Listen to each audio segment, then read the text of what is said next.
Welcome everybody to Dream Draft Rules, everything around me. I'm Kris Pursiainen, excited to be here with y'all the day before the first round of the NBA draft. Of course, the draft has been moved to be over 2 days. So, Wednesday and Thursday of this week, one round each. Tomorrow, Wednesday, the 26th, will be the first round of the draft. And let me tell y'all, I am very excited. Um, I cannot understate how much fun this draft class has been because everyone hates it. And so, like, trying to find the good in it is what I always do. I love underrated basketball players. I love underrated teams. I love underrated snacks. Damn it. I don't care, my fat ass. But like, um, I love just finding the good in things that I think are underrated.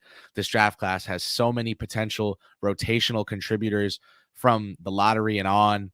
Um, I really do think that you can go in the late first round of this draft class and someone will fall to you that will end up just helping your team. So, that said, we got comments from y'all. This show, draft class, you know how it works. I bring in a guest every time and interview them.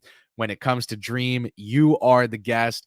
You can ask questions, and I get to answer them. So let's cook up. I'm going to try and go at least an hour from right now answering questions. So get them in now and early because I will get to your question guaranteed if you get it in right now. But with these people come in with the buzzer beaters at 30 seconds before I'm wrapping up, and you know me, I answer them anyway. But get your questions in now.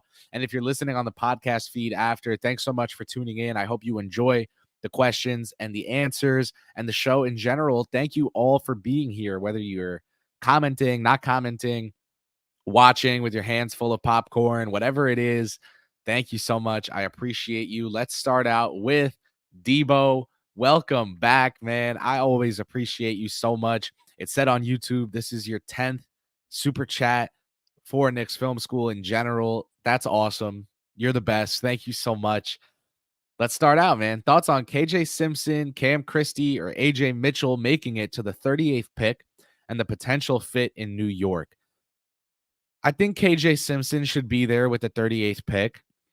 I think the Knicks have their version of KJ Simpson in Deuce McBride. Like, I think that would be redundant.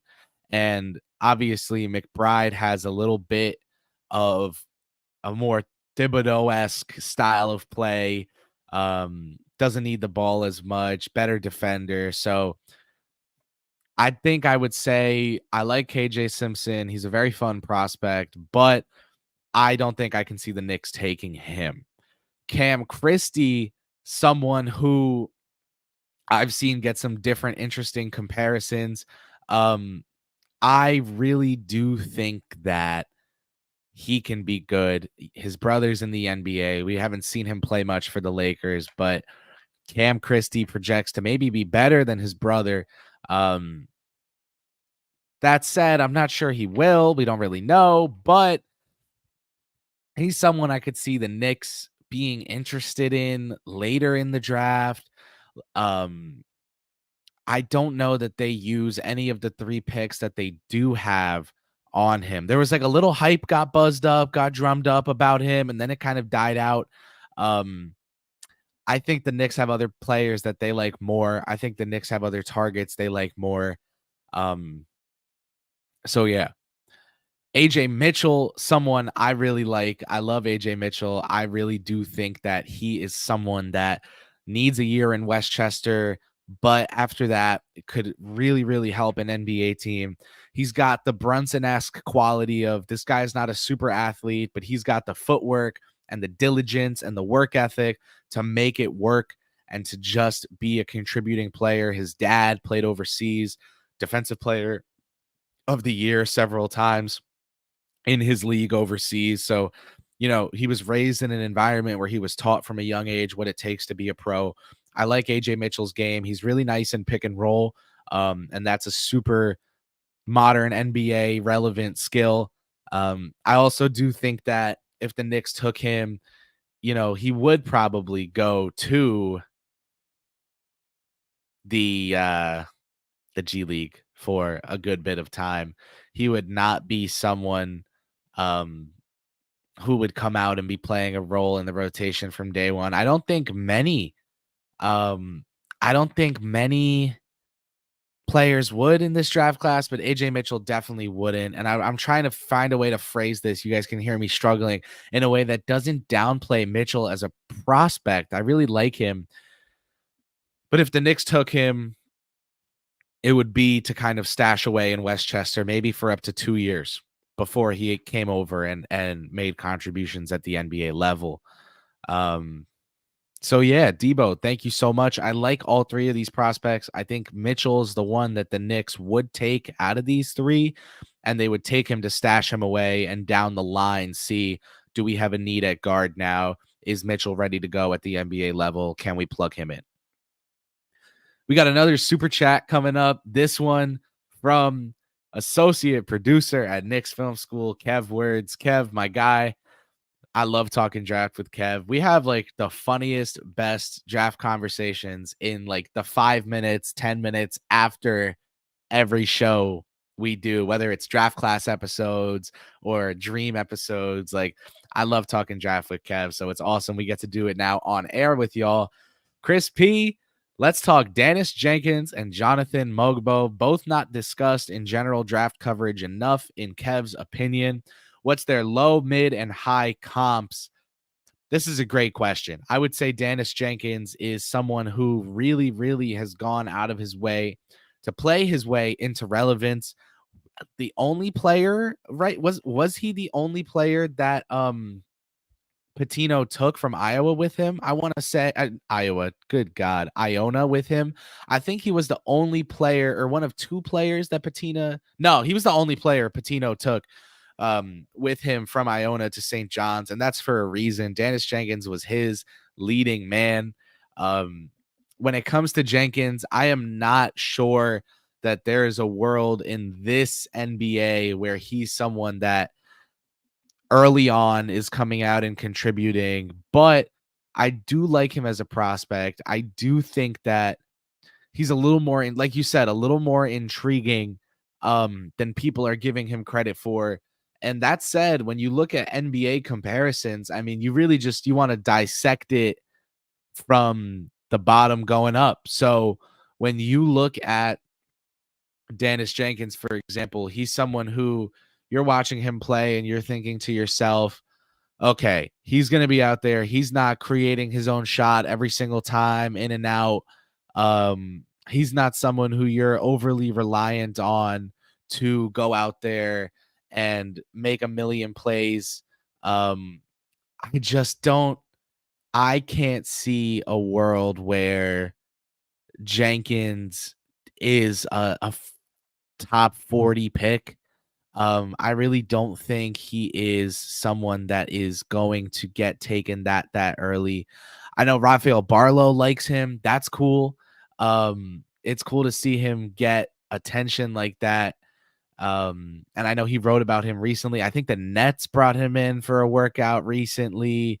But that said, I think that Jenkins, probably an undrafted free agency guy, probably someone who you're looking at to not get drafted. If he's a spot up shooter, he can contribute. If he's a spot up shooter, he can contribute. And he seems like the catch and shooting is there. He seems like the ability to read a defense is there at the NBA level. 23 years old, he'll turn around summer league time, but this is an NBA where teams are switching all over the place. You saw Dallas in the finals. He should go to the G League first. He should work on his pick and roll defense, whether it's at the point of attack or switching and navigating screens. I also think, yes, he was super ball dominant. Oh, the Knicks brought Danis Jenkins in for a workout. Shout out Jason Meredith. My man's all over it. I think at Iona, he was obviously all on the ball. At St. John's, he shared it a lot more. So that's cool. Jenkins, I think, is someone who can just figure it out. So when it comes to comparisons, oh, is it bad to say like Kyra Lewis Jr. as a low end comparison? I really liked Kyra in his draft cycle, but I just don't see he has not panned out. I don't see any proof that he's panned out thus far. Um Mid tier for Danis Jenkins. I think maybe this is tough, man. This is tough. I'm gonna say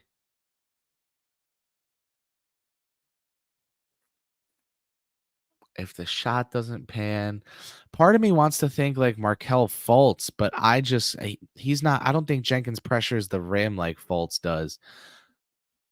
Maybe I go like boring mode and go with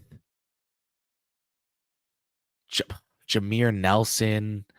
Um, Trying to think of someone else that fits the physical profile. Just one of those point guards that goes out and gets the job done. Not super good at creating their own looks, but definitely great at getting teams into their sets, which is like the bare minimum. And definitely great at going out there and being someone that, okay, he can make the most of the opportunities he's given, whether it's open threes that he's got to knock down or creating out of pick and roll. I just don't I don't know if there's a Knicks fit in like the next 2 years. Is the but that's like everyone in this draft class, so who cares? You know what I mean? Like it's really tough. It's really tough to say. High end comp for Danis Jenkins. I mean, 6'3" guard. You're looking for someone who's hitting their catch and shoot looks. You're looking for someone who this is tough. I have to say this is tough. I would say maybe 6'3", 6'4" combo guard. Not I don't wanna say Nemhard. I don't think that that's accurate, but, like, I'm thinking in that direction. Bro, this is hard to say. I've seen Jenkins play live several times because I'm right here in New York City. Um, yeah, this probably is the most anyone has ever talked about Danis Jenkins, but that said, I do think he's good. Um, I think he deserves an undrafted shot, and I think that he is someone that should legitimately get maybe taken in the late second, but I don't know. I think undrafted free agency is probably the place for him. Um when it comes to like I've seen people have him as like their 61st ranked prospect. So right outside of like drafting range. I would take him over lots of players that I think people are high on. Like you could argue he's better than Zion Pullen and Bronny James. I would probably go with Bronny over him. I would take Danis Jenkins over Cam Spencer. Eric Gaines is someone who I'm really back and forth on. Um, around there. High end comparison for Danis Jenkins. I think I just got to throw a name out there and just let it stick. Cole Anthony. Like he's not someone who you're not he's not someone you're counting on for huge, you know. Whatever. Anthony got paid. Jonathan Mogbo. Low end comp for Jonathan Mogbo would be like, geez. Who's someone like around 6'6", 6'7" that cannot shoot that ended up being the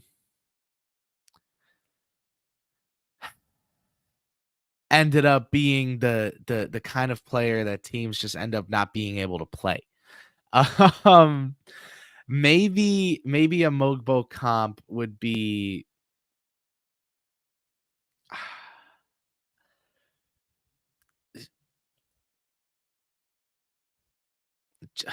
maybe a comp for Mogbo. I'm trying to think like physical comparisons.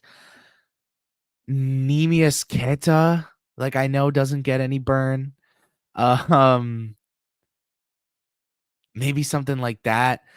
mid-tier comp for Mogbo, maybe a Kenneth Faried or a Brandon Clark. Like I know saw some people in the chat saying Faried, and high-end comp for Mogbo. I mean, if you're really feeling him, Draymond Green would be the comp, but um I don't know that I'm there. um I don't know that I'm there, and I don't know that teams are there either. So I really don't think anyone sees him that way. Um But yeah, I mean, even maybe Fareed could be seen as a high-end comp. So yeah. Bigger Justice Winslow. See that, but Winslow had so much like jump shot to him in college. Mogbo literally doesn't even bother. So yeah, it's tough. Tough to say. But Mogbo's fun. I think the Knicks like him. I think the Knicks like him. Let's head to our other questions in the chat. Christopher, what's up, man? Big fan. Thoughts on Westbrook to New York Knicks if we don't get Kolek? I think he has a Westbrook Avi in a Knicks jersey. That's really something, man. That is really something. Um, I I think Westbrook is a better player than people give him credit for. Um, I don't think he's a fit for this Knicks team with Josh Hart coming off the bench. You don't want to compound non-shooters at the guard spots when you're already projecting to have non-shooters at your big spots. So I don't think I have bad thoughts about Westbrook to the New York Knicks. I don't know, unless he were willing to sign somewhere that straight up told him like, you are a third stringer, you are not in our rotation to start the year, and if you get in the rotation, don't expect to keep that spot. Then I could see Westbrook coming to the Knicks. I could see the Knicks saying he's a value play, but other than that, I don't see it. Let's go to Prometheus. Thoughts on Ras Jokubas? Will he come over? Will he be capable? I am going to say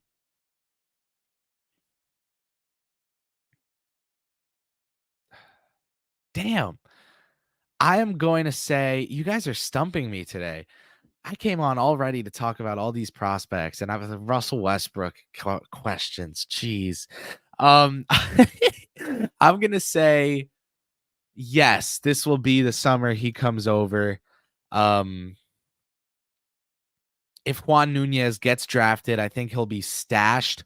So he would be taking the Rokas minutes over there in Europe.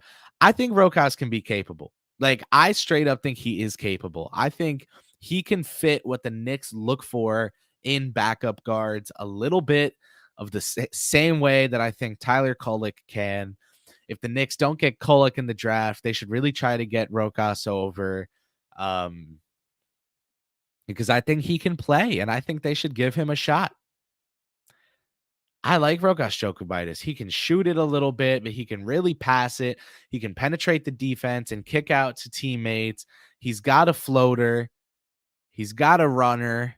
Like, I think the Knicks are in on him. I think that's why they took him. And I think the ways that he's developed over in Europe are very Knicks-esque in terms of what they look for in shot profiles and percentages from guards. So I'm going to say the Knicks are invested in him coming over. If I had to totally guess, yes, he'll come over. Yes, he'll be capable. Don't know that he'll be in the team's playoff rotation, but hey, you need 82 game players in this league. Question from Coach CR617. Nice to see you back in the stream, Coach. Always appreciate you showing up. Is Portland's number 14 pick possible? Man, Portland is so devoid of talent. I don't see them trading that pick unless they can get a young player for it. You know, I can't even imagine who would go for that pick. Like, maybe the Detroit Pistons new front office doesn't like Marcus Sasser, and Portland could get him for the 14th pick in this draft, and they think that that's worth it. Like, I don't even know if I would do that, and I love Sasser.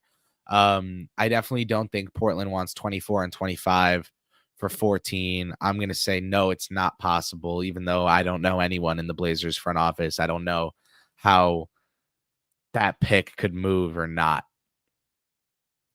Next up from Jay Zaluccio. I hope I did not screw up the pronunciation of that for you, because that would be sad. Jaylen Bridges and his fit on the Knicks. Jaylen Bridges, of course, we've talked about him before. The Baylor wing. I just played myself. You know what it was? Someone asked me about a Baylor wing one time, and I thought they meant Jacoby Walter. And I went on and on and on. Yap City about Jacoby Walter. They did not give a shit. They wanted to hear about Jaylen Bridges. So now I'm just all screwed up when it comes to Jaylen Bridges. He has size. He has size horizontally and vertically that makes you think this is an NBA built guy. 6'10" wingspan. He's like 6'7" about, and he's not like right now looking like a football player, but he's got the frame to fill out. And there you go. That seems to be enough. I think he's a big 3-and-D wing. Like, I think that's what you're looking at with him. Started out in West Virginia, kind of playing that role, never scoring more than 8.5 points a game, goes to Baylor, scores over 10 points a game in both seasons there.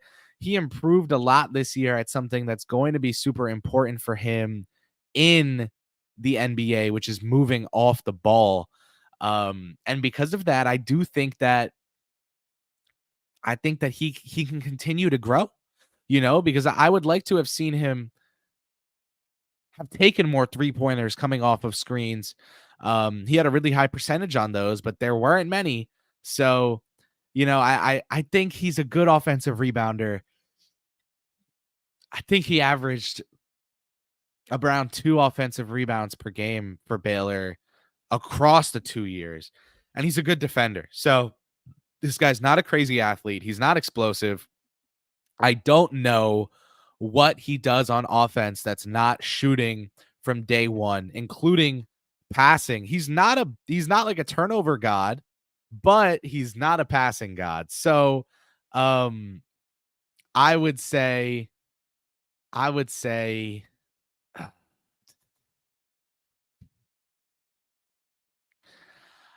Bridges could be a good fit. I would say Bridges could be a nice, good fit for the New York Knicks, especially because he can really play off the ball, and he looks like he can grow in that regard, playing off the ball. When you talk about comparisons, just statistically, you can look at someone like Isaiah Livers out of Michigan, Kyle Guy, Virginia, someone I know the Knicks, I think, liked at some point. I know Alex Caravan's returning, but kind of like that mold a little bit too. The Pat Connaughton style of player. They're like, this guy doesn't need the ball in his hands. He's just going to be out there playing defense and making threes. I think Jaylen Bridges would fit on the Knicks. I think he would.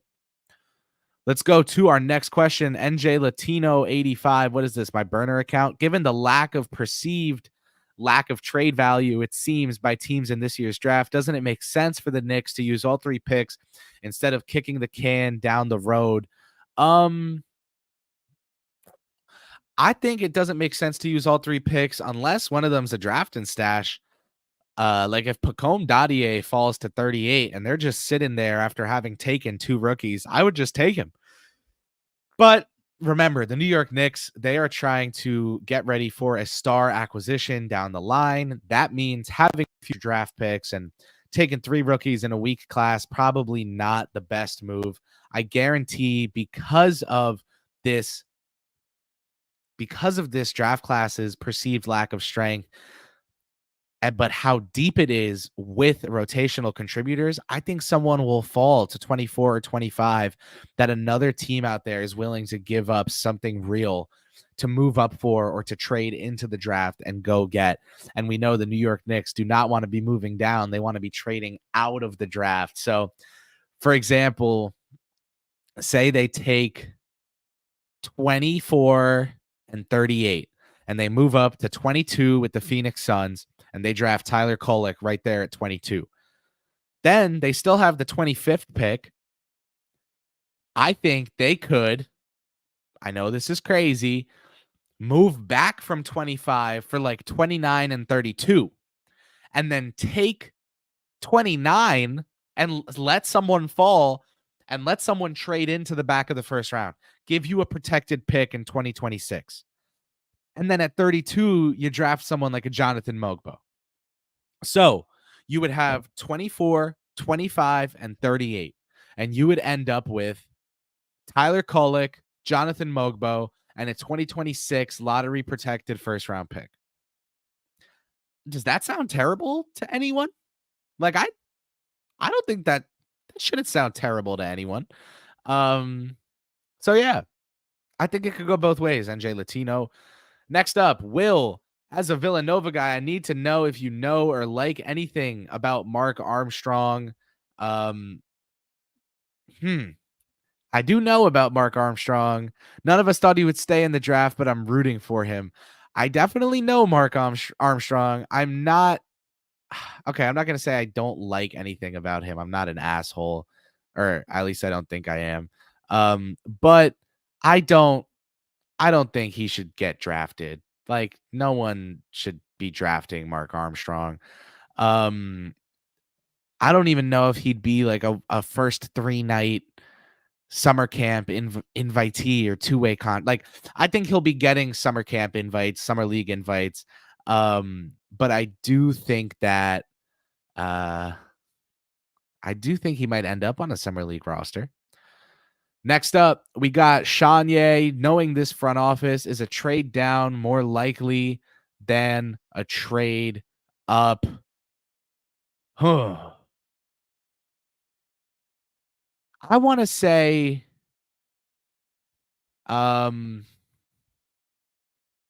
yes. I want to say yes. A trade down is more likely. But to be honest, I really just don't know. And I could see it going both ways. Again, remember, this Knicks front office operates based off of who is on the board.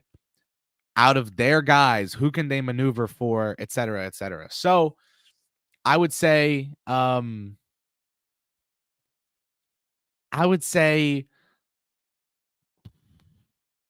yes, trade down more likely, but don't bet on anything in this draft class. We got a lot of comments coming in, but we are going to go straight to the super chat that just came in. Welcome, Hushes, with the super chat. Hey, Kris, how we doing? Could the Knicks trade up for Tristan da Silva? Also, off topic, if you got any intel on OG, are the Knicks and him close to a deal at all?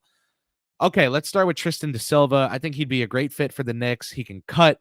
He's a smart cutter.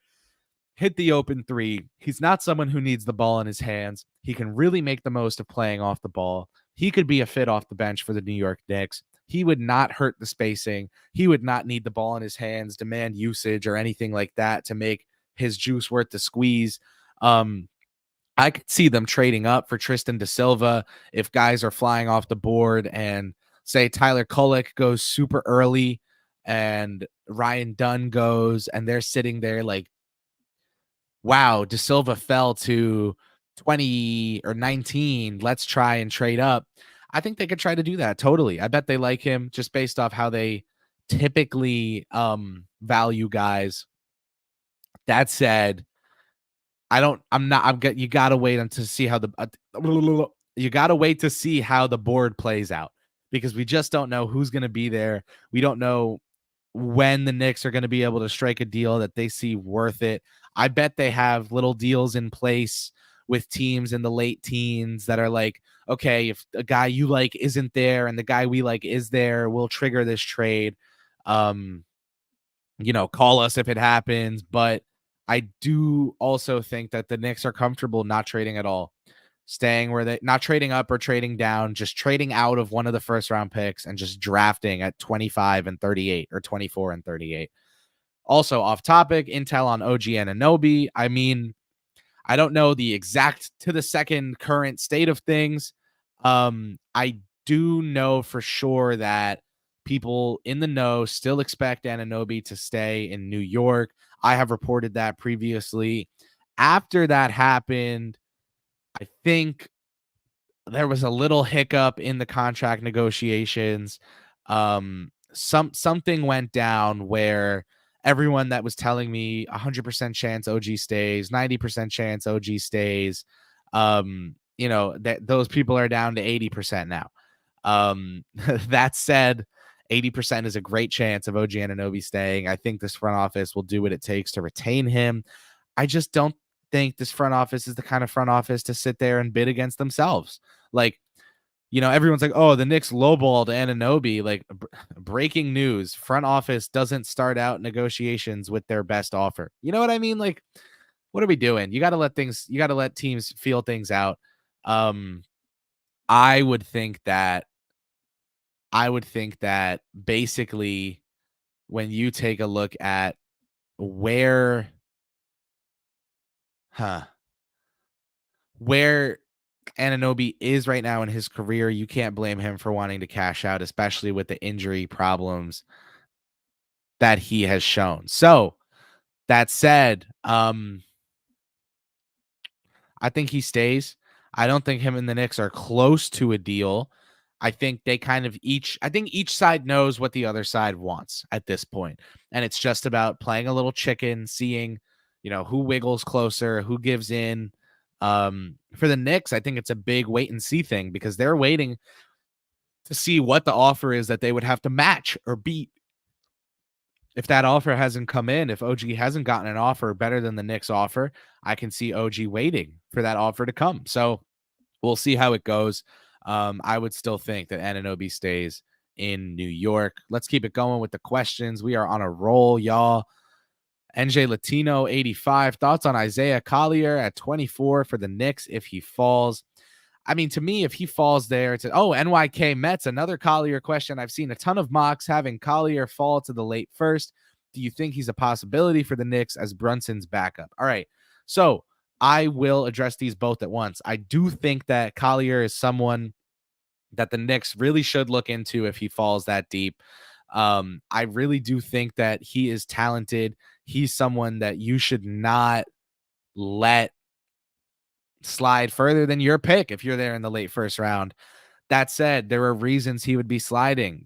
Teams may not see his game as a game that's conducive to translating at the NBA level to anything more than, an aggressive backup guard. So for Isaiah Collier, I think he's someone who the Knicks should really look into, talk to their coaching staff about, and see what they think they can get out of him. But he would not be playing at all in his rookie season. He would not be backing up Jalen Brunson. He would be a long-term potential backup for Jalen Brunson, not someone who you're drafting to put in the rotation right away. I think he could fall to 24. Something tells me someone just bites on him before then in the late teens, but who knows, right? Like maybe he goes 16 or 18. Maybe he does go, 26 right after the Knicks make their 2 picks of guys that can help them today. A team really just wants to get in there and take the upside swing. So I'm going to say not a possibility for the Knicks as Brunson's backup, but a possibility for the Knicks, sure. Let's go to Vega. Thoughts on BC 7-footer Quinton Post? This is an interesting one. I do think that Quinton Post out of Boston College is a second-round player, someone who should probably go in the second round. He has really nice size. He's a true 7-footer. He's a dog. He's going to go out and just leave his all on the table. He has a motor, right? He has a nice motor, and the kid can shoot. Like, he might be the very best stretch big in this class just in terms of the stretch part of that. He also, like, the Boston College straight up ran their offense through him. So whatever that says to you about him, I think that he's someone who's worth, coming off the bench for you just because he can make those split-second decisions. Yes, he would find cutters. Yes, he had a little bit of a floater, but he's big, and they only played drop coverage with him. Thibodeau likes drop coverage. He's good in drop coverage. He's a 7-footer who can pass, dribble, and shoot, right? But he's not a great athlete. He's slow. He did not have good athletic testing. I think he had the worst vertical leap of anyone at the entire NBA combine. He's going to turn 25 in his rookie season. Somebody in the second round that's a good team should take him to be a third string center. But again, like, it's a switch heavy NBA right now, and he cannot switch. He can't move like that. So I would say for Quinton Post, a fun flyer for a team to take, not someone that you should be out there thinking to yourself like, oh, if this guy falls to us, we're just set. He's an upside shot, and it's a real upside shot. Someone in the chat, Vegas, your question says a better Luke Cornett, you would buy a late second rounder for him. Yeah, I can see that. I can understand that. I can understand wanting to send him to Westchester and just keep him around as someone who could come in and be a third string big for you long term. But again, how much room for improvement is there when it comes to being 25 in your rookie year? Voided. I'm sorry. I don't know how to say that. I've got a feeling this draft is going to be all-time booty, like the Anthony Bennett draft. Yeah, man. That's been a take in this cycle, and I really don't blame anyone who has it. I think you saw Victor Oladipo, Giannis Antetokounmpo, Rudy Gobert, and who the hell else was it? CJ McCollum was in that draft, right? So like you've seen some star caliber players come out of that draft, but you can count them on one hand. And guys like Kentavious Caldwell-Pope, Steven Adams, Kelly Olynyk, Dennis Schroeder, Reggie Bullock, Andre Roberson, Tim Hardaway Jr. Like those were the contributors in that draft class that really stuck around. You had Mike Muscala in the second round, like let's go, baby. I just that's where we're at, right? Undrafted Robert Covington and Seth Curry and Dellavedova came out of that season. Daniel Tice. So again, Phil Pressey, who just came full circle, won a chip with the Celtics as a coach after being a player there. Long term, I do not think that we look back at this 2024 draft class and go, wow, I can't believe so many stars came out. I just think you're going to get a lot of contributors, a lot of rotation players out of it. I think it's underrated. But yeah, this could be the kind of class where Anthony Bennett, Otto Porter Jr., Alex Len, Cody Zeller, Ben McLemore, Trey Burke are the kind of guys that come out of the top 10. But that said, even then, you're going to have guys in the teens and 20s that really stick, guys who are undrafted who stick. It always goes this way, right? So I don't blame you for having this feeling at all. My guy, Floor and Ceiling, Wilco Martinez Cachero. What is up, buddy? Nice to see you in here. If you don't know Wilco, you should go check out Floor and Ceiling on YouTube. Amazing prospect breakdown videos. Nothing too complicated. Nothing that a fan can't understand who's just trying to learn about these players, but real good analysis and breakdowns of players that explain to you kind of where Wilco is on them, but also give you the tools to understand your own takes on them. So I really like his channel. I think it might be my favorite NBA draft channel on YouTube that's not like, like Sam Vecini's interviews with the prospects themselves. I love Wilco's stuff. Shout out to you. Thoughts on Melvin Ajinça to the Knicks? I mean, that would be really fun. That would be a different kind of player for the Knicks. Someone who can just come and shoot the crap out of the ball despite being like 6'8", a bigger kind of player. I understand if you're not super high on Ajinça. I understand if you barely see him as draftable. He has short arms. He plays small. He's not a lateral mover. He's not a guy who gets to the rim and takes shots there. His jumper form is inconsistent. He's 19 years old and he's a damn good shooter. I think he'll be a shooter in the NBA. But I do think that if you're buying the upside, like his best kind of upside look after maybe being a draft and stash and further developing in a team concept overseas could be like a Gary Trent Jr. or an Aaron Aflalo. So, he's someone who you're not looking for starter quality play from. You're taking a flyer on him in this draft to try and get a rotation player out of him one day. I don't I just don't think that I just don't think that everyone out there is going to love him. I think he totally could have a fall. I totally could have a big fall in this draft. Um, like I think I remember Sam Vecini saying like he's just not his type of player. I get it. I get it. I think he's fun. I think the Knicks could take a flyer on him. I think that could be worth it. They just really need a shooting coach to work with him on his making his release consistent. Because for a 19-year-old shooter, his legs kick out. He's got this whole thing going. So I like him. I like him. And I think Melvin Aginsta to the Knicks could be really fun. But it's got to be maybe with a bought pick in the late second or as an if he's undrafted, go please God get him. Will, where do you think Rokas would go in this draft if he played like he does now in Europe and not when we drafted him? Bro, probably top 20. Probably top 20 in this draft, Will. Let me tell you, man, Rokas has gotten better, and this draft is not so great. And especially the 2021 draft was seen as having a lot of upside and a lot of potential. The 2024 draft is not. As a result, I think he would go in the top 20 despite being the 34th pick in the 2021 draft. That's because of his touch inside the paint, his touch as a shooter, his vision as a playmaker. I think Nikola Topic would go over him. But like, would a team really look at Rokas and decide to take AJ Mitchell over him?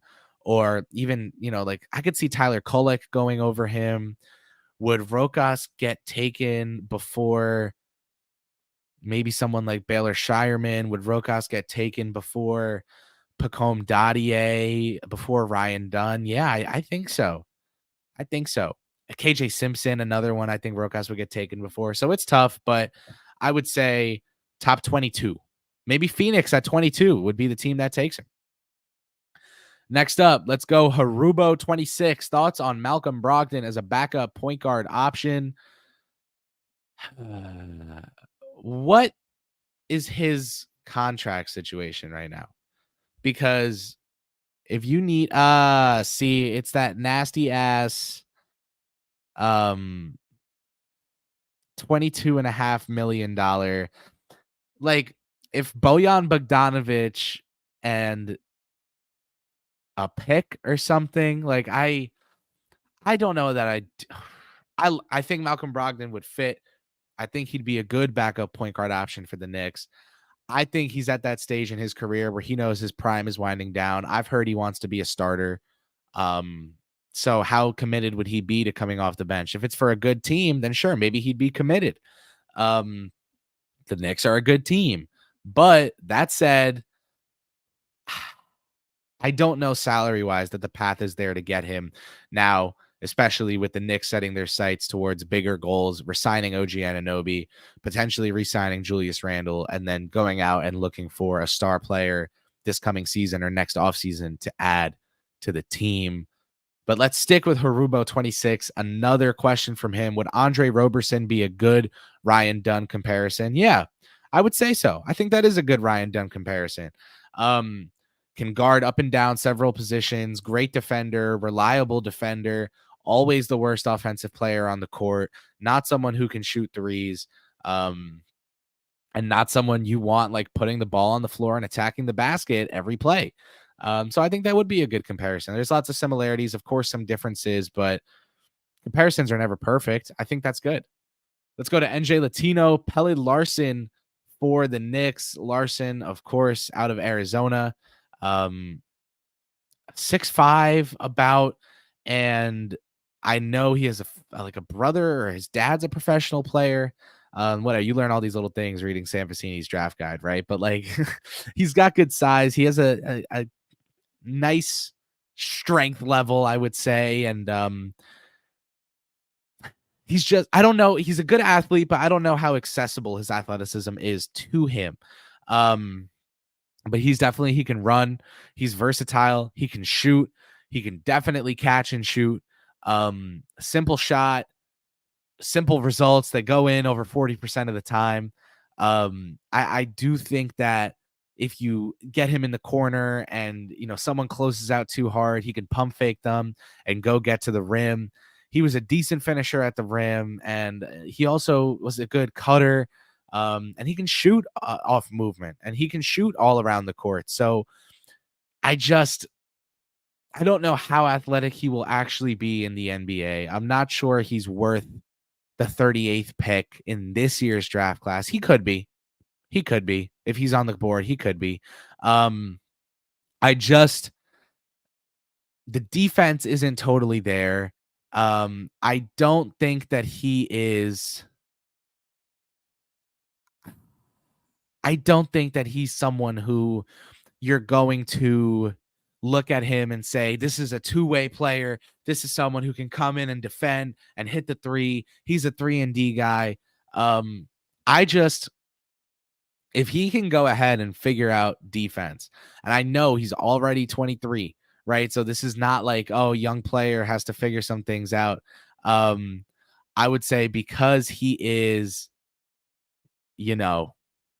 because he is 23 years old, he's not going to add too much to his game. This is a guy who is going to tear up the G League for years looking for his shot in the league, or is going to be good overseas. But NBA, I think he can be good. No, I don't. I think he can be playable, and that's necessary sometimes. All right, next up, who do we got? Kev, slide me a question. Jordan Bub, what's up, man? I love seeing you on Twitter. Love seeing you here on the stream. Which prospect do you see that could become a player that has a chance to develop into a super role player or fringe all-star level player that isn't mainstream media or that the draft community isn't talking about? Dude, this is tough. This is a tough one because the draft community talks about everybody at this point. Damn it. All-star level player. Fringe all-star, I guess, super role player. Like people like Jalen Tyson.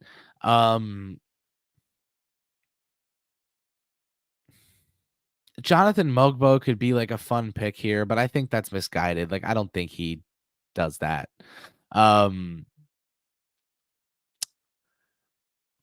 I'm going to go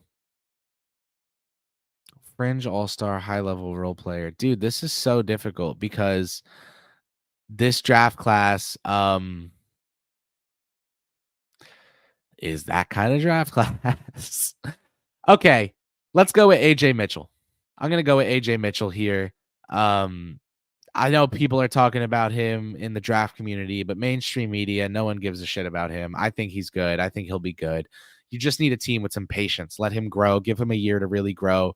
And as a result, you go out and you get a guy who could start for you on a team where you have like 2 jumbo initiators or 1 jumbo initiator, and you just need a guard who can hit the open three. Like if you buy Mitchell's three coming across and improving, I guess it would be him. But that's really hard, man.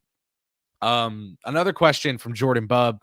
How far do you think the Knicks could move up if they package picks 24 and 25 together? I am going to say, where the hell is Tankathon? Definitely to 22. Maybe to 21. If the Lakers are feeling silly, 17. If the Magic are feeling silly, 18. Like that range, the late teens. I don't see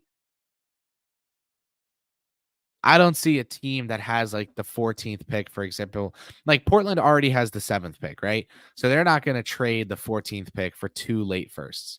Miami, maybe they want to like cut costs and not draft there if their guys are gone or whatever. So like maybe as like a prayer, like one of those mid-teens picks. So how far, you didn't ask realistically, you just said like maybe, right? So I'm going to say the mid to late teens. Next up, let's go to Mike Pat. Predictions for the Phoenix Suns. I see they're trying to trade for multiple picks. Finally, a smart move. But they've been ignoring second-round picks for 5+ years.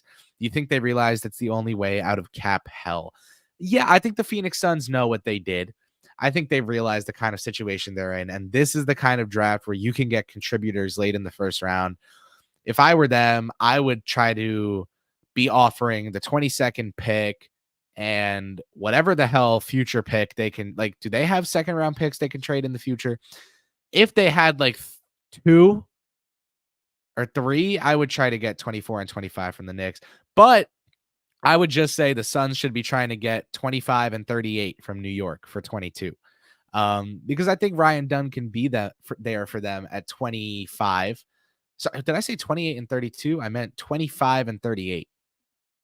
Did I mess that up? Anyway, I have the memory of a goldfish. If the Suns are trying to get more cost-controlled rotational players, I think they could get like Ryan Dunn at 25 or 24 even, and then go out and 25, right? So 25 and 38 for 22. Take Ryan Dunn at 25 and pray that the big three of stars is enough offense where Dunn can hide out there on offense. And I also think that then they could go in that second round range and grab like a Dembona, and that could be a smart set of picks for them. So yeah, I would say predictions for the Suns, they just stay right at 22 and they take Tyler Kolek, and that's it. But that's like the chalk pick, I know. All right, guys, I'm gonna say definitely getting to the 2 super chats that came in. Let's 100% get to those right now, starting out with NYK Mets 20. The Mets right now, Yankees, Subway Series. And let me tell you something. The New York Mets are playing better baseball. They're up 3-0. God bless.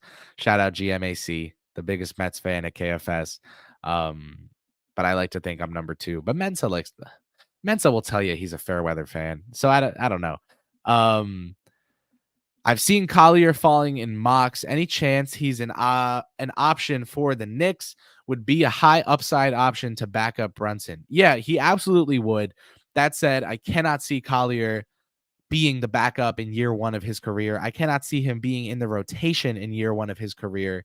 I would think he goes to Westchester and tries to work on that turnover problem he's got. And then after that, could maybe come and really bring some upside to the table for New York, really be someone that Tom Thibodeau learns to trust because he's just built like a shit house of bricks. And he can go off the bench and just help you be a better basketball team when it comes to pressuring the paint, when it comes to going out there. And I mean, my favorite thing about Isaiah Collier is like, to be honest, to me, is just the fact that he is someone so polarizing. Like, he has all-star potential when you watch some games, and some other games you watch him and you're like, this guy might be a backup point guard if he figures it out. You know what I mean? Like, I do think that the shot needs to come along. If the shot doesn't come along, I don't think he'll ever be a starter in the league. And until the turnover problems, and to be honest, he didn't show much interest on defense throughout the season. I know USC was a dumpster fire, so I'm not going to kill him for that.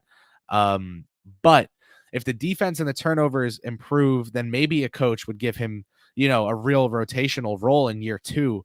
But I think year 1 will be all about him showing that he can deserve that role. So yeah, I would say also about Collier, I do think he could be an option for the Knicks if he's there, but he just doesn't strike me as someone that they would take.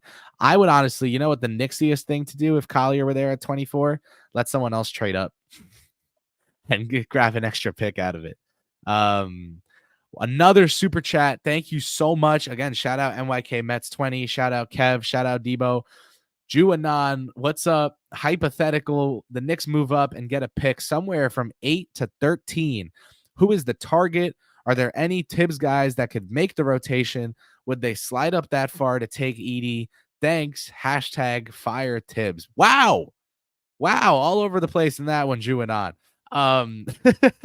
But let's start with Zach Edey. I don't know that the Knicks would slide up that far just to take Zach Edey. If Edey's on the board at 18, I could see them wanting to move up for him if they do not think that Isaiah Hartenstein will come back or whatever it is. But if they're moving up that high, the 8 to 13 range, I would think that the Tibbs targets, the targets in that range that could fit the rotation from year one, if Devin Carter is there, that's absolutely the guy. I'll say it again. If Devin Carter is there, that's absolutely the guy. Fits the Knicks, fits Tibbs. He's just the Knicksiest Knick player ever in this draft class. I don't see it being Dillingham or Filipowski or McCain or Topic or Buzelis or Salone or Holland. I don't see them moving up that far for based on where they're at as a team. Cody Williams, maybe Cody Williams. But yeah, I really do not think that they move up that high at all. And the reason is just because the cost would be so high. I don't think they, okay. I figured Fire Tibbs was a bit, but I just couldn't remember if that was the running bit or if that was a new bit. Because if it was a new bit, that would have been, whatever. That's on me. That's my bad. There's some extra lighting going here for y'all. Let's see. What do we got? Okay. All right. Okay. It's getting dark out. Okay. So a Tibbs guy who could make the rotation just at any point in the draft would be Tristan DeSilva. But I don't think you trade up that high for him. And thank you, Juanon. Thank you so much. Appreciate it. Appreciate the super chat. Thanks to everyone who has commented. Thanks to everyone who has chatted. Thanks to everyone who has super chatted. If you're watching on YouTube, hit the thumbs up button, subscribe to KFS, hit that little notification bell. I'm just working on my NBA head coach application here. Jordan Bub, if you could rank top 5 Knicksy type or prospects you think would be available for them at 24 or 25 or in a trade up, who would it be? I'm going to go Tristan DeSilva. I'm going to go Tyler Kolek. I'm going to go.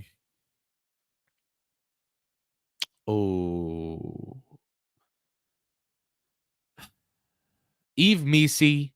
But I think they would go with a different kind of center than Yves Missi. I think they would go like Filipowski or someone like that. Ryan Dunn. But I do think that Dunn is not a Knicksy type prospect. They just seem to really like him. No way, Vientos again, dude. You shitting me? I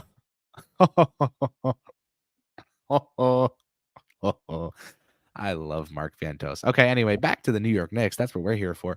How many guys did I give? De Silva, Kolek, Missi. I will go 24 or 25. So I won't say Jaylen Bridges. I will say Ryan Dunn. Why not? And I will say, let's do a trade up candidate. Let's go with Zach Edey.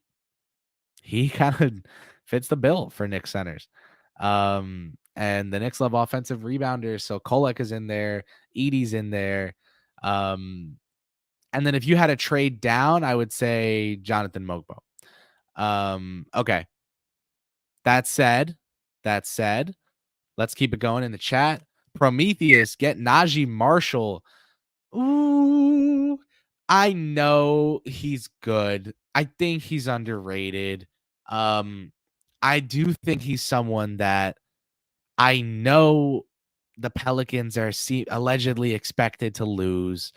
In 4 games in the playoffs, he had 9 points, 3 rebounds, and like an assist and a half, shooting 40% from 3. Like, I think he's good. I just don't know that he is someone that the Knicks would be picking up. Like, I feel like to outbid someone for him, they would need to go ahead and